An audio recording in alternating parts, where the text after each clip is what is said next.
Hello, hi. This is Nishant Malhotra from the Middle Road, your podcast host today. And again, today I have a very exciting guest from Africa. So, first, welcome to the Middle Road with Nishant Malhotra, where your host deep dives into stories and experiences of individuals who are shaping a brighter future through their work in impact investing and social innovation. Today, I have a special on impact investing. And today, I'm actually looking at Africa, and of course we'll look at other things also. So I want to first welcome a remarkable guest whose journey embodies the spirit of positive change and innovation. Kingsley Godwin is a seasoned professional with over a decade of experience across diverse sectors from development to blockchain, and has been at the forefront of driving impact on both local and global level. Tune into this podcast as I uncover how Kingsley, as a country ambassador at Impact Market Nigeria and chairperson of Commonwealth Youth Peace Ambassadors Network, is not just participating in change but driving it. His journey serves as a beacon of hope, illuminating the path for those who aspire to create positive change in Africa and beyond. If you are curious about the intersection of finance and social good, and if you believe in immense potential of Africa to lead the way in impact investing, you're in the right place. So get ready for an inspiring and eye-opening conversation that promises to unveil the true essence of impact investing in Africa.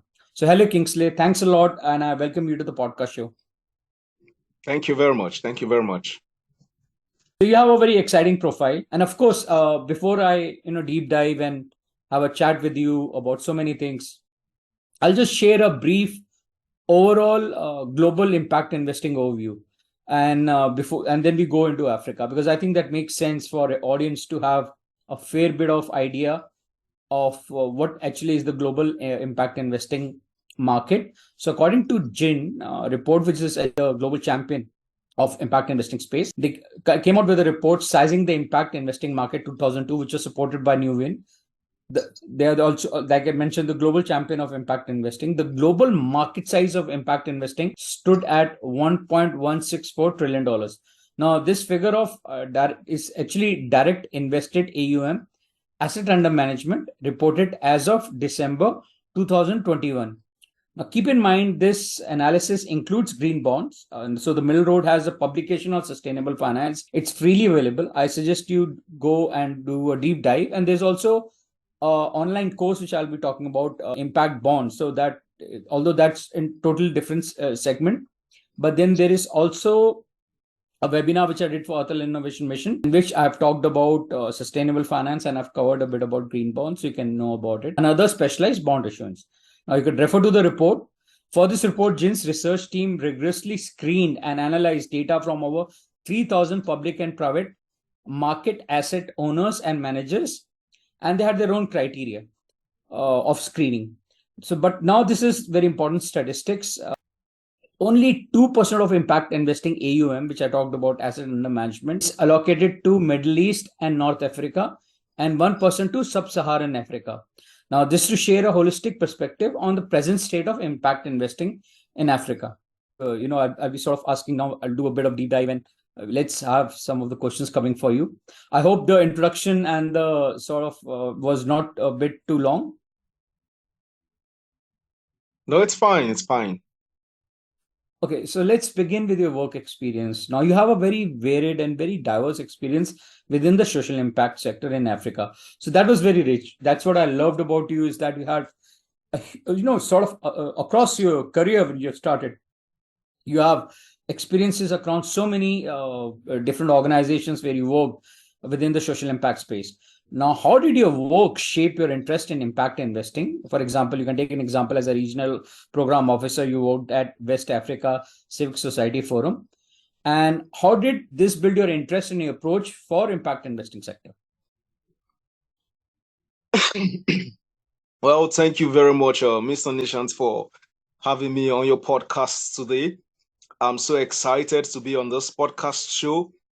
I want to say a very big thank you to everyone that maybe possibly joining in or listening from wherever they are, if that's happening. Well, my work with the West Africa Civil Society Forum, WACSOF, began in the year 2018 when I joined as a regional program officer. And I was so excited about that role because it helped me actually to expand the civic space, the civil society space across the West African region. One of the key things that stood out for me was the ability and the opportunity to work with organizations like the Economic Community of West African States, ECOWAS, in helping to actualize cross-boundary trades and investment in youths and women across the West African region.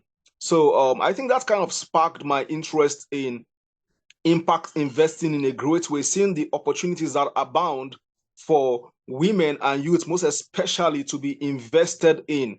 One of the team areas we worked with at Waxoff was the area of entrepreneurship and youth development. And of course, this had a very profound impact in many youth-led businesses and women-led businesses, and how we're able to actually work with investors to actually provide funds for these businesses. So I'm so excited to have been a part of that opportunity. And though I didn't take so much time working at Waxoff just for 2 years, I think more of my experience with impact investing is currently based on where I am currently with impact market. So as we go into the conversation, I will delve deep down into how impact investing is working with where I'm currently working, which is impact market. Thank you very much, Mr. Nishant. Great. Okay, so my basic you can deep dive, and I do appreciate when you will come to your experience at impact market. But I wanted to just sort of understand, when you look at impact investing space in Africa and of course in Nigeria, where we are talking about, how would you rank it? Is it like you think Nigeria, as you're comparing it to maybe other countries in Africa, are doing much better? How is it? Kenya, as I remember, is the development center of Africa. How would you rank? No, let me frame this question. How do you rank Nigeria as compared to Kenya? Well, as maybe you are not aware, but Nigeria is actually like the largest country in Africa. It's called the Giant of Africa. So when you talk about impact investing, I think Nigeria still takes the lead because of the yes, I think Nigeria still takes the lead because of the number of young people and organizations, of course, that are actually involved in social enterprise. So I think that provides the platforms for impact investors to actually identify lots of organizations across various sectors that they could work with and invest in. So when compared to Kenya, I think Nigeria actually takes the lead. Of course, Kenya is doing very well also in that aspect, in that Kenya, South Africa, Ghana, these are all great places where also impact investing is thriving.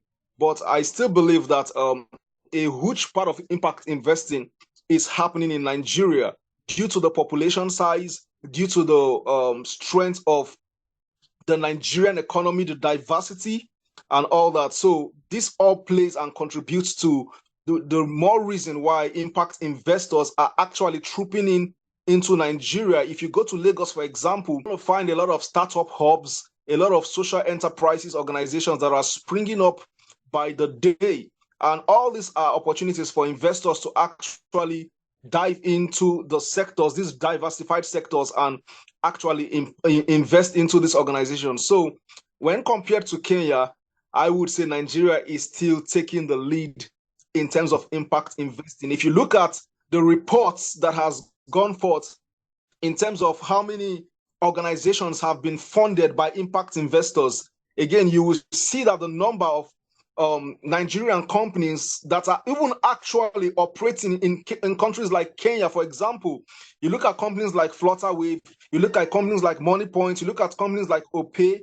These are startup companies. These are financial hubs that have actually diversified, not just within the West Africa or the Sub-Saharan region, but even across the African region as a whole. So, and all these are being led by Nigerian founders, Nigerian executive directors, and they're expanding into various markets across Africa in several countries. If you go to Kenya, if you go to Egypt, if you go to South Africa, if you go to Ghana, you would see Nigerian startups thriving there. And this is why impact investors are actually very impressed with the resilience and the spirit that Nigerian founders and startup investors actually carry in terms of doing the work that they do. So Nigeria is actually taking the lead in terms of impact investing. Okay, good. Fair enough. So thanks for putting that into perspective. When I look at impact investing, it's very clear that the investment ratio, or the investment as if you compare it globally or with other regions, it is less. So when you look at these limitations within, when you perceive that there's a low impact driven investment within the region, how do you think you could go over these limitations and enhance through impact investing? Now, this I'm talking about the whole of Africa, not Nigeria, and then of course you can talk about Nigeria, your country as well. I want to get a question again. Sorry, let me quickly look at the question again.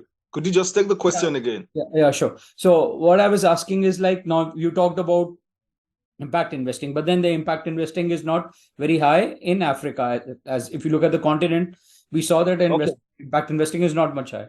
So what do you think would be, what are the limitations which you think is the bottlenecks which are happening within the region, within the continent, or within the different countries? And how do you want to enhance inclusion through, what could be the steps, or what you could do to enhance inclusion through impact investing in Africa? And then you can also speak about Nigeria. You could take Thank you very much once again, Mr. Nishant. So in terms of the challenges being faced in terms of impact investing, first of all, I would say some of the myths that some investors have concerning companies in Nigeria and Africa at large could be some of the factors affecting and mitigating impact investing in the continent.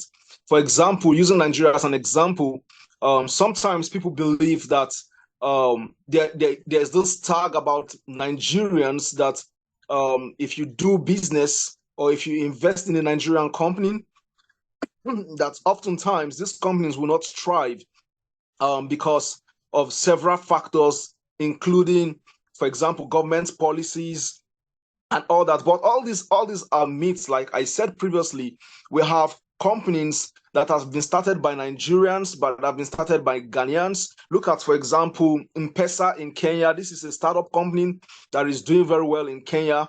We have other companies like that in Ghana and so on and so forth. But I think some of the basic challenges mitigating impact investing has to do with government policies. The policies that are being put together by government officials oftentimes kind of stop investors from investing or from bringing their investment into the African continent. Then for other reasons, we have reasons such as security concerns. Oftentimes, investors that have the kind of funds that should be invested into startups and other companies within the African continent are concerned about the security situation within the sub-African region. The issues of security caused by Boko Haram and Al-Shabaab terrorist groups sometimes impact the kind of investments that investors may want to bring into this region. For example, the story came about a certain company in Kebbi State in Nigeria that was actually into the production of tomato paste in millions and trillions of tons. And for some reasons, the company shut down. The investors actually left the Nigerian shores because of the issue of security. And this also happens within the oil and gas industries and so many other industries whereby you have vandalizations and destruction of life and property in some regions. But then again, these are just some of the challenges that we face in getting more and more investors to invest in Nigerian and other African startups. But narrowing it down to Nigerian startups, I would also say that in the financial domain, one of the challenges basically is the challenge of reputation. You know, sometimes the dominant myth that has been in the minds of several people, and I don't know, maybe it's a kind of perception issue, is the thing that most Nigerians have a criminal tendency, but the truth is that it's not so. it's not so. So that kind of reputation that has actually been spread across many countries sometimes affect investors wanting to invest in Nigerian startups because they think maybe somebody is going to swindle the money or go away with the money. So these are some of the basic challenges that we are facing. But I think for most parts, I think the dominant challenge is the issue of policies, sustainable policies, a thriving environment that would help impact investors to actually, because the idea about impact investing is impact investors are looking for opportunities where they can put in their money and get rewards back from their investments. But at the same time, their investment is making some form of social impact. So that is actually the idea about impact investing. And I think it is actually improving in the continent as we go forward in the next couple of years. I believe that more and more investors will see the need. Actually, the truth is that many more investors are seeing the need to invest in African startups and in the African continent as a whole compared to other regions like the Asian region, the European region, and all that. Why? Because now is the time for Africa. Actually, the world focus light is currently, the world searchlight is currently on Africa. So young startup founders and other people who are actually running social enterprises or impact investors are actually searching across Africa for valuable startup companies that they could invest in that are also making some form of social impact.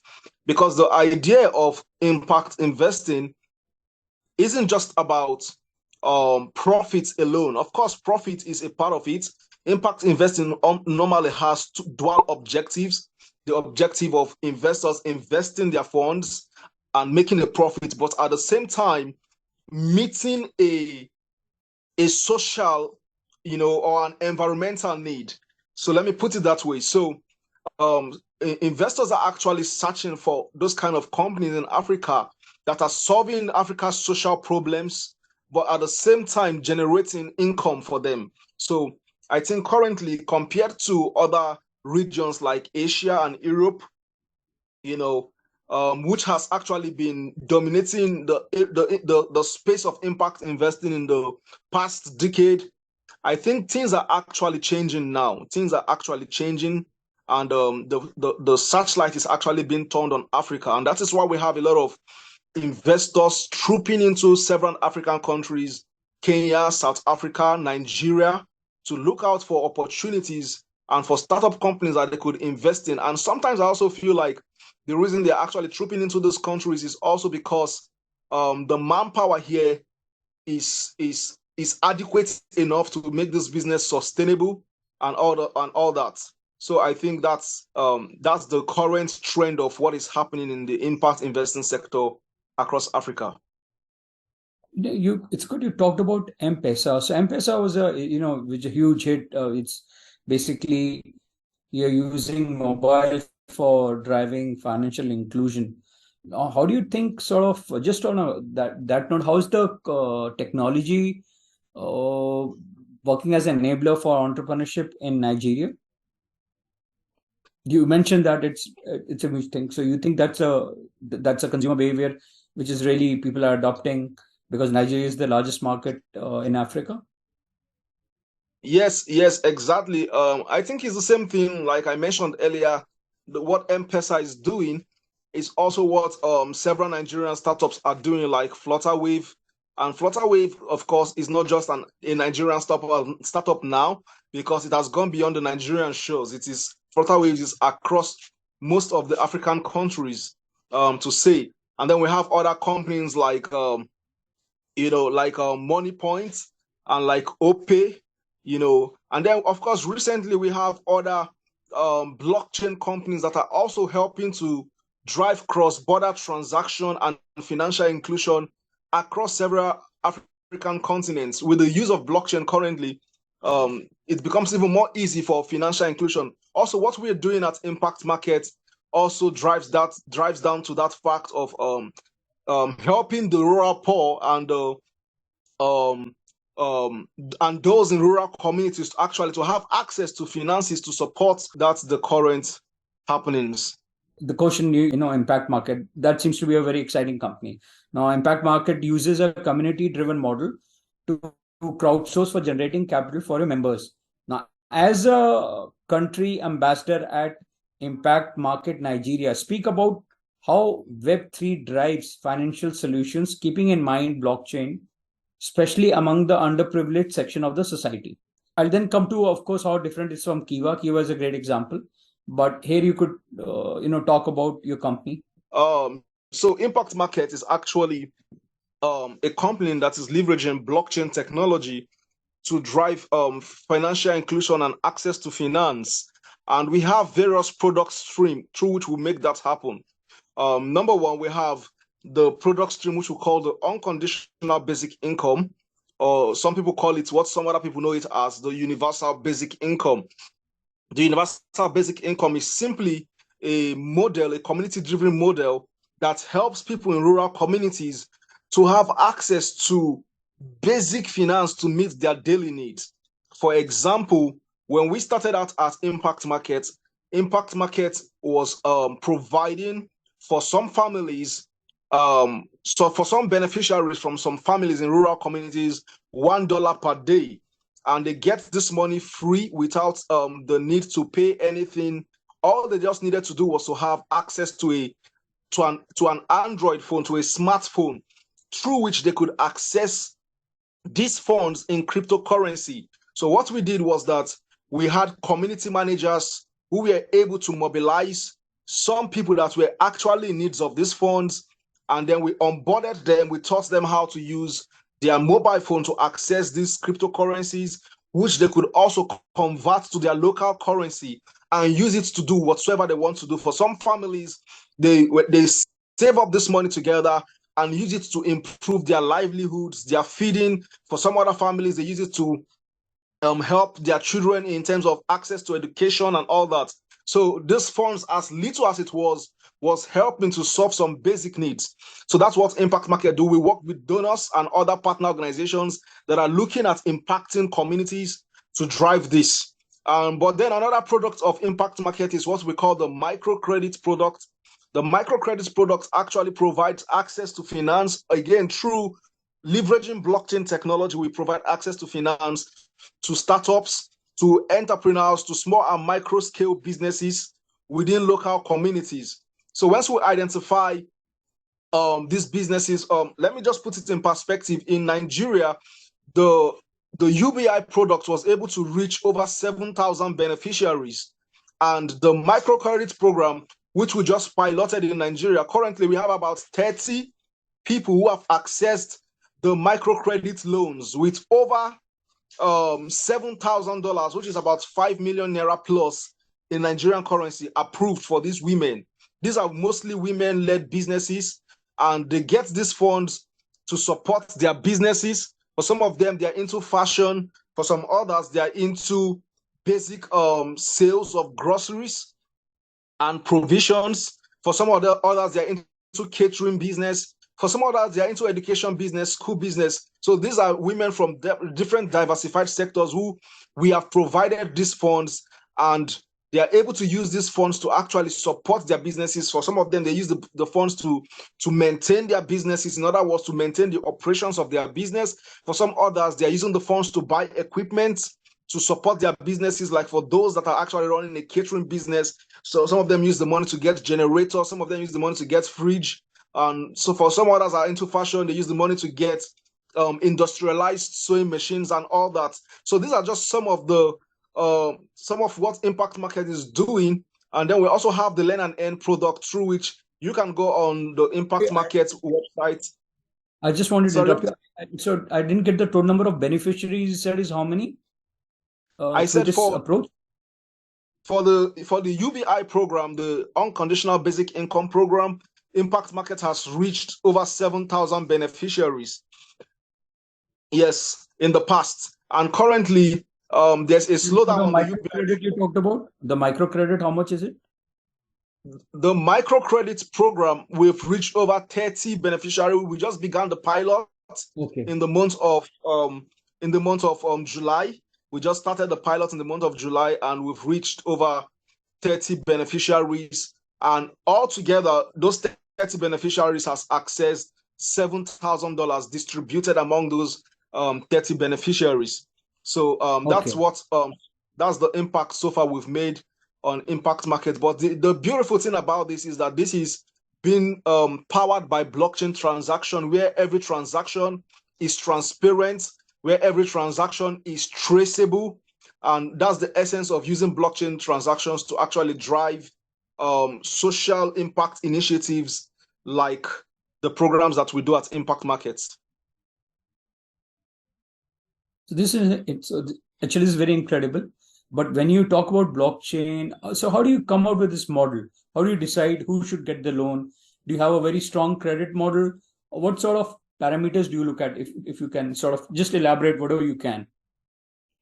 Okay, so the parameters we look at varies. First of all, we want to look at, like I said, we use a community-based approach. We have community managers within each community that identifies these women. But for we in Nigeria, we're actually working with an NGO called Do Take Action. So this was a joint partnership between Impact Market and an NGO called Do Take Action, because the NGO itself already has an understanding of how to locate and identify these women that need these loans. And some of the things we want to find out is, are these businesses, are they registered? Do they have a stable financial flow? So that because this for the microcredit program is not free money like the UBI. It's actually a loan, so they have to repay back this loan. So we want to find out, have they taken other previous loan before? What was the interest rate of these loans? What was the duration? How soon can they pay back these loans? So all these are some of the metrics we use in finding out if a business should be accessing this loan or not. And then we have an interview, a physical interview also with these women to really assess them if they really know the business that they're into, and if they really have a plan for the sustainability of their business, and not just those that just want the money to just go and spend it. So we have actually some criteria in place through which we use to identify the people that deserves to get this loan.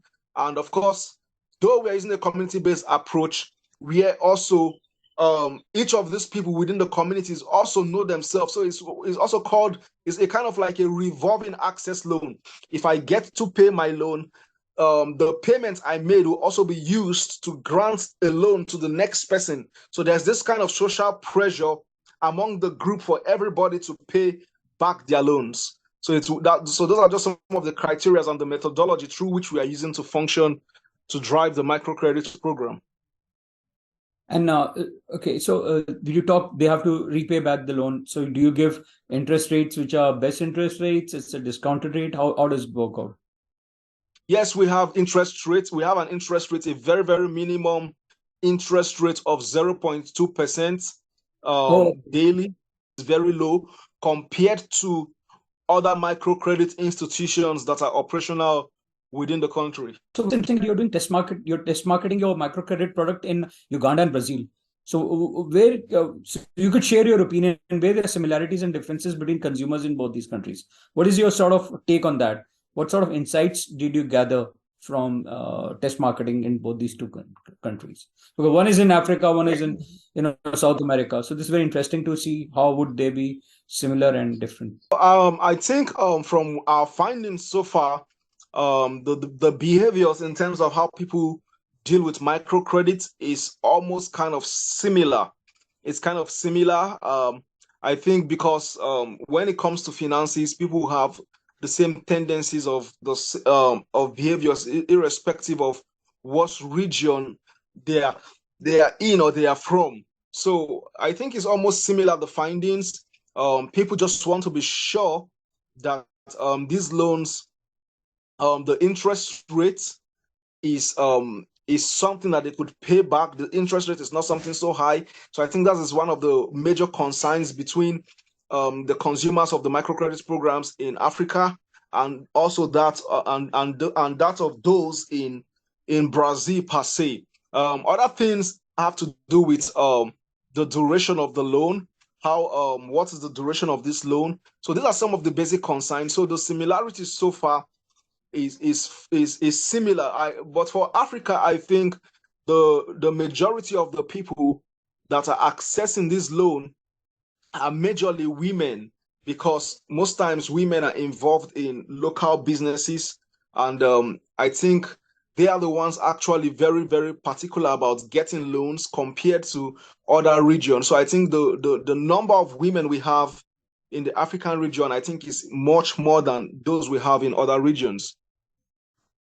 Okay. So when you're, talking about impact market, would you consider Kiva as a bit of your competitor?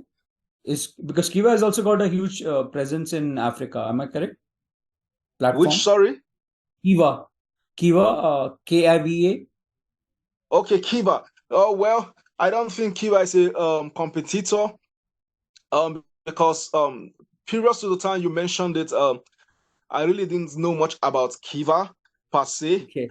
They may be doing an amazing work, but I'm not really sure if I would say they are the major competitors. There are other major competitors out there. I think the major competitors even has to do with the standard banks we have, which are also now diversifying into. Previously, the banks do not like to give loans and microcredit except you have a very good collateral. But I think the dynamics is changing, and the banks are actually beginning to key into that sector. And then we have other startup groups and financial companies that are actually competing in that scale. But to say if they are a competition to impact markets, I wouldn't really say I have gotten that data yet to compare how we relate in terms of how they are also moving in terms of Africa, in Nigeria in particular. But I think there are also other competitors, I would say, that yes, that actually have a strong presence and possibly a stronger presence that impact market, due to the fact that impact market is just coming into the microcredit scene per se. So we are not majorly yet seen as a threat to other competitors that have been in existence for several years. The microcredit program just started in Uganda also this year, and in Nigeria also this year. So we don't have that kind of strong presence yet to begin to see ourselves as a competitors to some of those other microcredit and loan companies that has been in existence for several years. Now I come to a very personal question. Now you have a very stellar career, I would say, within the social and development sector. Let me put it this way. Now you are also a part of many roles. You are part of, you're a regional program officer of West Africa Civil Society Forum. You're a country ambassador, which I spoke about, at youth organization of the European and African Union, country ambassador for Thought for Food, communication officer at a Young African Leaders Initiative Network, Abuja. Now, when you have also co-founded World Impact Development Foundation. So when you look at all these companies and all these organizations in the development sector, do speak what inspired you, and what are the key takeaways from different from your different experiences, and you can maybe elaborate a bit about World Impact Development Foundation. Okay. First of all, some of these roles you mentioned were roles that I have handled in the past. I'm not currently handling those roles, just to put that in perspective, like WACSOF, West Africa, like West Africa Civil Society Forum. I stopped working there over 4 years ago. And then, bringing what I currently do, I currently am involved in three key roles. Yes, the impact market role, because I have a passion in terms of reaching out to those at the grassroots level and helping them with access to finances and helping them to build sustainable businesses, which will also have an impact on the local economy. So I thought that role, when Impact Market approached me to take that role, I saw it as a huge opportunity to actually help certain business owners and other people within the city where I live actually to thrive in terms of the business that they do, and of course in terms of their family. When Impact Market started, we started with the UBI program, the Unconditional Basic Income Program. So the little funds that were coming in was used to support a lot of these families in rural localities, where I was actually working as the founder of World Impact Development Foundation. So, and of course, another reason, to be honest, another reason I took the role at Impact Market was because it also helped to boost my finances personally. So that's true. Of course, the work we do in the social impact space, sometimes we do those work because we are passionate, but then I'm a family man. I have a family to take care of. So I see. Yeah, sorry to interrupt you, but then you have been you are actually a member of Abuja Global Shapers. That's an initiative of World Economic Forum. You're also part of Sustainable Development Solutions Network, a Young African Leaders Initiative, right? So you have been very much involved within the lot of social impact issues in your country. Yes, I agree. Yeah, currently I am an alumni of the Abuja Global Shapers, which is an initiative of the World Economic Forum. I'm also a member of the Sustainable Development Solution Network and the Young Africa Leaders Initiative. So all these are actually networks through which I collaborate and work with in driving policy advocacy and taking grassroots actions at different points and at different stages of my life, growing in the development sector. So I actually worked across all these different organizations. While I was working at the Abuja Global Shapers, while I was an active member, I'm currently an alumni. We did a lot of projects relating to governance and policy advocacy. Also, while I'm still currently engaged in the Yali Network, the Young Africa Leaders Initiative, but I'm not actually engaged in that initiative in a very, very formal capacity. Previously, I was a communication and advocacy officer, but currently I'm just a floor member, just contributing my role as an advisor, because now we have mentored and raised all other upcoming emerging young leaders who are actually taking the lead in driving the network. So I'm not very actively involved in this network per se right now. But currently what I'm driving right now is what I'm doing with the World Impact Development Foundation. So I was talking about what we do at World Impact Development Foundation, WIDEF. So I said we are engaged in top-level advocacy, engaging with government stakeholders and other international organizations to drive advocacy on issues of governance, on issues of human rights, and on issues of economic empowerment and peace building. So, but at the same time, we are taking grassroots action on these thematic areas. For example, we do go to from time to time to various communities to have like a community need assessment on what this community needs. Sometimes good roads, sometimes water and all that. And then we engage these citizens of these local communities to be able to become active citizens, to hold their government representative, their local government chairman, and their House of Representative members to be able to hold them accountable to provide the basic needs that have actually been allocated in the national budget. So these are some of the things we do in the areas of governance. But on the other hand, we also have other initiatives like our economic empowerment initiatives, whereby we teach youth and women vocational skills which they need to thrive and be resilient and to actually have a sustainable future for themselves. So sometimes we have those kind of empowerment initiatives at the grassroots level, whereby we train them on different skills like bag making, shoe making, on how to run a business and all that. So these are some of the things we do at the grassroots level, empowering them.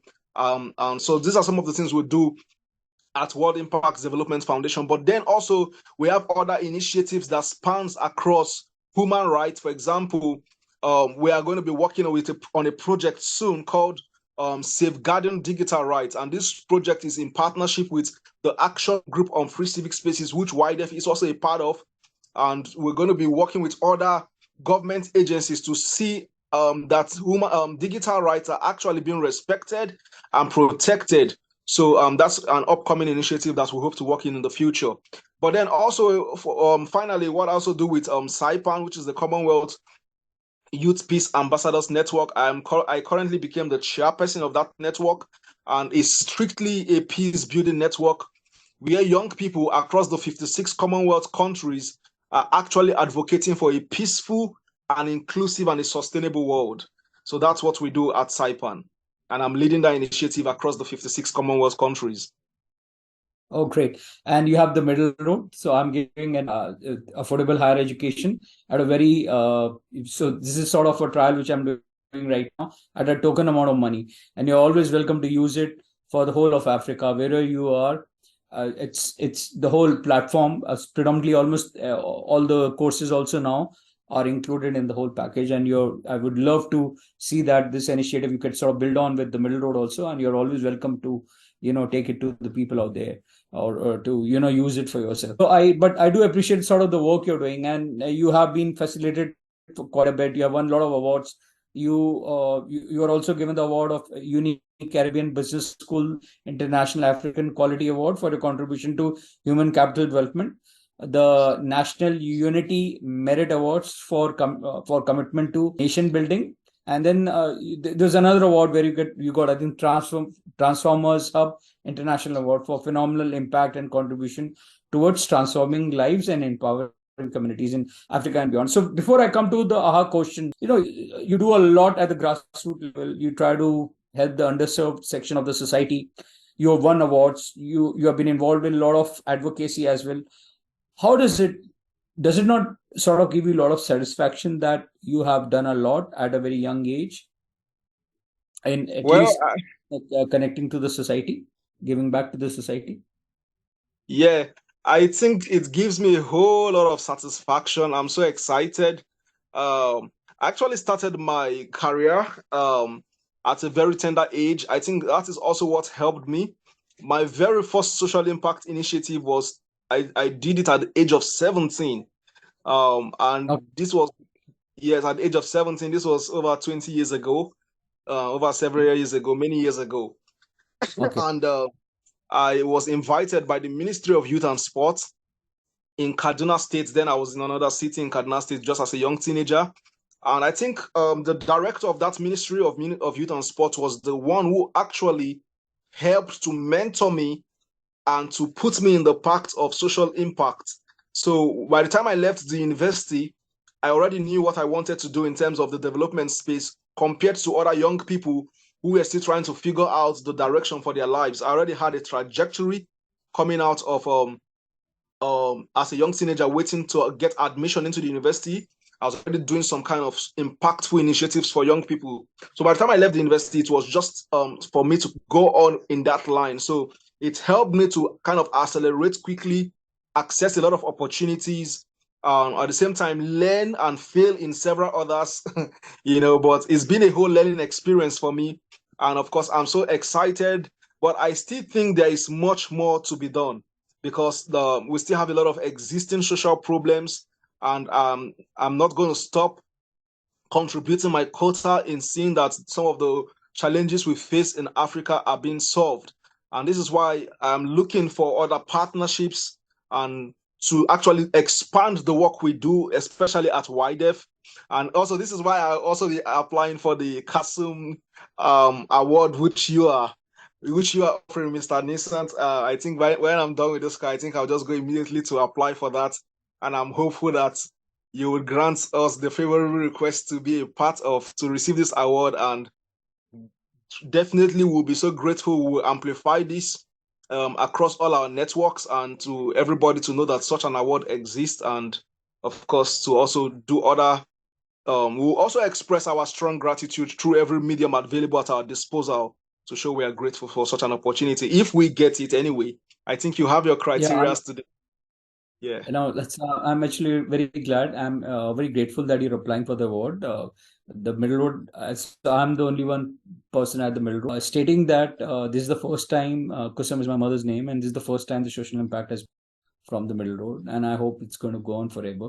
I really appreciate you and people from Africa applying. So I feel honored that my work has at least spread out, and the work of the Middle Road has spread out, so people are actually looking at it. So it's of course an honor, and I'm looking forward to it. Of course, you're one of the favorites to win. Sort of the work which you have done, I really appreciate that. Stating that, let's come to the last question. Yeah, and usually this is the AHA question.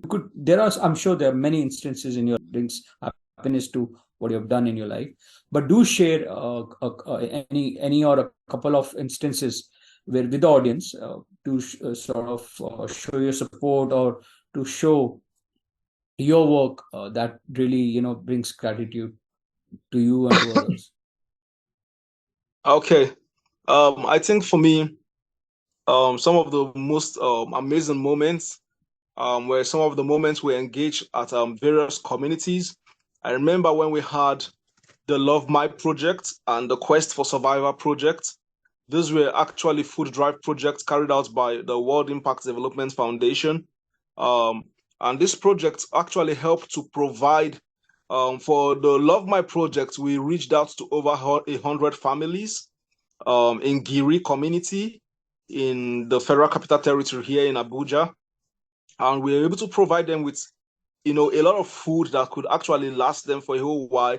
And those moments, going to those communities to see those people actually receive these food items and to see the joy on their faces, I think that was the most remarkable moments for me. The same thing happened when we had the Quest for Survivor project in River State, Nigeria. The Quest for Survivor project, where we're able to provide also another 100 people, families, and people with disability with food items and other basic provisions that they need.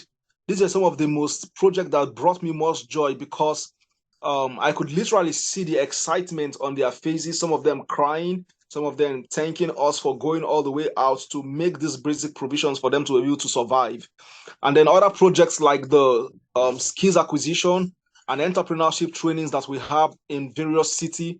I remember particularly one of those projects we did in River State, Nigeria, in the city of Opobo, Port Harcourt, River State, Nigeria.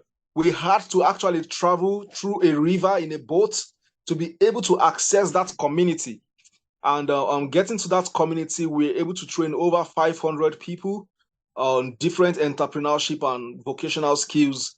And when I remember those moments, when I remember the excitement on their faces, they coming out en masse to participate in those trainings, I think those things give me joy because I see that they could use those skills which they've gained to actually improve their own livelihoods. So those are some of the most vital projects actually that were dear to my heart. Aside other projects that has to do with top level advocacy where we engage with government officials and all that, these ones at the grassroots actually meant the most to me because of the direct impact it had in the lives of the beneficiaries. So thanks a lot, Kingsley, for taking time speaking with me. Also, for the audience, just to mention again that the nominations for Kusum Social Impact Awards are open. This is the first time the Middle Road has come out with these awards, and I really appreciate if people around the world apply to these awards. Of course, there's no monetary award as of this now, but there's also going to be a sort of a 20 minutes interview, both video and on the podcast, and a certificate from the Middle Road. So this is an exciting opportunity for you to apply to this award. But Kingsley, thanks a lot. I really appreciate giving time. I think you have done a lot. I was very impressed by your resume. When the Middle Road, I come out with these podcasts, which is basically to also not only share perspective, but also sometimes could be very deeply analytical or could be deeply a learning experience. And a lot, I really appreciate you taking time speaking with me, and I look forward to a continuous sort of collaboration if there are ways the Middle Road can help you. Thanks a lot. Yes, thank you very much, Mr. Nishant. I'm so grateful to be connecting with you, and I'm hopeful that someday we're going to meet in person, maybe in India or in any other part of the world. I'll be definitely looking forward to the opportunity. Thank you very much. I'd love to come to Africa. I know that's my dream to come to Africa. I think it's a very awesome continent. This sort of the wildlife and the sort of the passion, culture, that atmosphere. It was my dream to sort of come to Africa, but I'm sure it's going to happen sometime in near future. Yeah, at any time you're ready, I'm ready to welcome you, to receive you, and to take you around for you to explore the amazing places we have in Nigeria and other places. Whenever you're ready. Thank you.